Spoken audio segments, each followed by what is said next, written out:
Bueno, estamos en el marco del año aniversario de MEVIR, 55 aniversario de MEVIR, y estamos lanzando el concurso que se llama Ilustrar tu comunidad.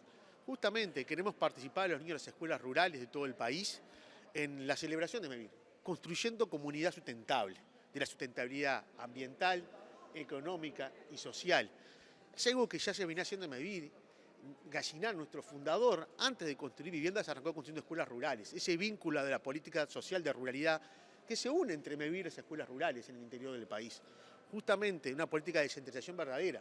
Claramente en el interior del país, las escuelas rurales, su complejo de MEVIR llegan al interior profundo donde otras construcciones no llegan, ¿no? Bueno, queremos que los niños sean partícipes importantes en la celebración de MEVIR. En el marco del plan Avanzar, ¿cómo se viene trabajando por parte de MEVIR? ¿Ya se han definido los departamentos donde se va a estar trabajando, los asentamientos? Sí, estamos entre 6 y 7 departamentos que vamos a trabajar, que las intendencias han pedido por el programa MEVIR, que sea el programa MEVIR el que desarrolle el plan Avanzar para ellos. Ahora a fin de mes lo anunciaremos junto con el Ministerio de Vivienda y las intendencias cuáles son los 7 departamentos. Y la realidad es que hemos tenido una buena perspectiva de este programa. Ha sido más intendencias inclusive las que han querido trabajar con MEVIR. Nosotros por un tema de capacidad operativa y ser serios con el procedimiento, vamos a trabajar en primera instancia, son 6, 7 departamentos y esperamos con mucha ansia poder trabajar con esas familias, ¿no? Estos departamentos son del interior del país, ¿hay asentamientos en esos lugares donde tienen pensado trabajar a futuro? Sí, sí, son del interior del país, claramente son asentamientos, algunos van a ser realojos, otros van a ser reuraciones de asentamientos. Justamente es un híbrido y trabajar en comunidad, porque parte de esta obra también es hacer infraestructura urbana, hacer calles, redes de saneamiento, pluviales, alumbrado, que por cierto lo hace MEVIR, construir comunidad, y en este caso con las intendencias y con otros organismos del Estado. Pero bueno, con una población más vulnerable que va a tener un trabajo social más importante. ¿Y se sabe a cuántas familias va a beneficiar? Sí, MEVIR tiene un programa, está estimado arriba de las 1000 familias que va a beneficiar MEVIR. En todo el país, en los 7 departamentos, van a ser arriba de las 1000 familias. Bien, lo que tiene que ver justamente a las construcciones de las viviendas, ¿cómo se van a desarrollar? ¿Van a ser las mismas viviendas que vemos de MEVIR en el interior del país, que van a participar del plan Avanzar?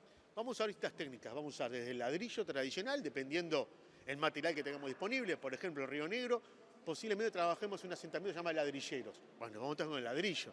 Vamos a usar el hormigón celular, que recientemente utilizamos en Florida. Y también las viviendas sustentables en madera, que trabajamos en Rivera. Son tecnologías distintas que se complementan y hay que utilizar, hacer procesos cuando hablamos de sustentabilidad, hablamos de sustentabilidad en 3 ejes, en lo económico, en lo ambiental y en lo social. Y cuando hablamos de lo social hablamos del tiempo de obra, que sean tiempos más acotados, más reducidos y como nos gusta decir en MEVIR no hay beneficiarios, hay participantes. Por lo tanto, las familias tienen que involucrarse en estos procesos. ¿El terreno quién lo va a aportar? ¿La Intendencia, MEVIR, el Ministerio de Vivienda? En primera instancia haremos todos los recursos necesarios que sean las intendencias. Ante la falta de intendencia de no tener el terreno, iremos a otros organismos del Estado y en última opción se buscará la opción de compra del mismo. La verdad que está dentro de la línea de lo que es la política de la ANEP, de un fortalecimiento de la educación rural y la generación, además de un mayor involucramiento de las comunidades educativas. Y por eso este convenio con MEVIR, convenio que tiene distintas facetas. En primer lugar, lo que es la esencia propia de MEVIR y la necesidad imperiosa de atender la infraestructura rural de nuestras 1040 escuelas. Y por eso, primero, firmamos un convenio traspasando 120 millones de pesos para atender ese tema en muchas de nuestras escuelas rurales que hacía muchísimos años, décadas, que no tenían atención. Y en segundo lugar, este tema de involucramiento de las comunidades rurales, de la generación de un proceso de intercambio entre MEVIR y con participación de nuestros estudiantes. Aprovecho a consultarle por otro tema.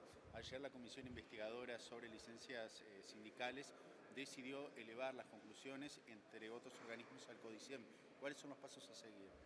Bueno, esperemos cuál es la resolución y si a nosotros nos llega la información correspondiente, tendremos que estudiarla y una vez que la misma llegue, determinar los pasos a seguir. Ustedes saben que vinculado a ese tema, nosotros tuvimos, no nosotros CODICEM, sino la Dirección General de Secundaria, investigaciones e incluso sumarios, y los cuales en algún caso han culminado, en otros están en curso, así que tendremos que ver qué es lo que hay que hacer. Pero con esta información, ¿de qué manera puede proceder el CODICEM? ¿Se puede, por ejemplo, sancionar a docentes? Porque las ex autoridades del CODICEM o los consejeros ya no están más en el cargo. Si ya no están más en el cargo, incluso hay un pronunciamiento de la Dirección General de Secundaria en el sentido de que los ex consejeros, hay que determinar la situación de uno que sigue en funciones en la ANEP y otro que se jubiló, que ya se dijo que no se puede administrativamente hacer nada. Así que en ese caso habrá que ver si llegan hechos nuevos o situaciones nuevas, pero la Dirección General de Secundaria, reitero, ya ha procedido, ¿no? Hay algunos legisladores que están presentando un proyecto de ley para decretar la esencialidad del 15 de junio, día en el que va a haber un paro por parte de los docentes. ¿Cómo lo observa usted? Miren, el tema de la alimentación de los niños, de las escuelas y todo aquel que recibe el almuerzo u otra prestación, mientras las escuelas estén abiertas, fue un tema puesto por nosotros sobre la mesa. Fuimos nosotros los que dijimos que los días de paro no había alimentación escolar y que solicitamos a las entidades sindicales que habilitaran guardias para nosotros atender la alimentación de los niños. Eso no fue concedido, no fue atendido y las situaciones, nosotros incluso hicimos menú de emergencia, hicimos dispositivos de emergencia estableciendo escuelas que abrían para que los niños de otras escuelas fueran.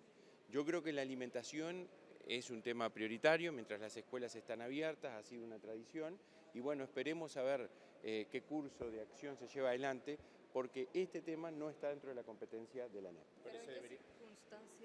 ¿En qué circunstancias se ve interrumpida la alimentación? Por ejemplo, los feriados o las vacaciones de julio. ¿Qué sucede con la alimentación? Bueno, miren, en los feriados la alimentación siempre se ha brindado históricamente cuando las escuelas abren.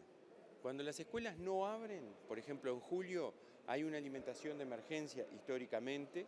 En épocas de pandemia nosotros hicimos algo histórico, que dimos alimentación a todos los usuarios de los comedores escolares. Ahora estamos trabajando porque vamos a dar alimentación en las vacaciones de julio. La Dirección General de Educación Primaria está haciendo el relevamiento necesario, va a haber alimentación en julio para aquellos casos específicos.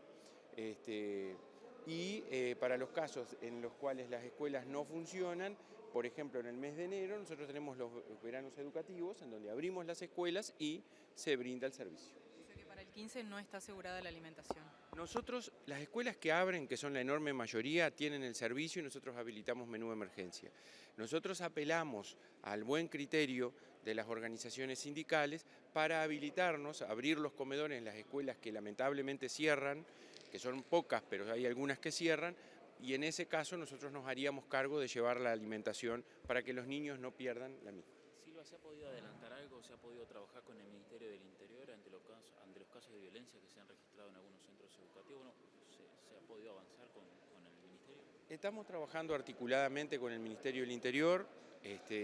Hay casos específicos que se han dado lamentablemente en algunos centros y en esos centros se ha trabajado. Por ejemplo, en el Liceo de Delta del Tigre, nuestro asesor en seguridad, en coordinación con el Ministerio, estableció guardias específicas a las entradas, a la salida de los turnos, se aumentó la vigilancia del establecimiento y así lo estamos haciendo en otros. Es decir, ante casos puntuales, sin perjuicio de las medidas generales que la ANEP lleva adelante, se atienden los centros educativos.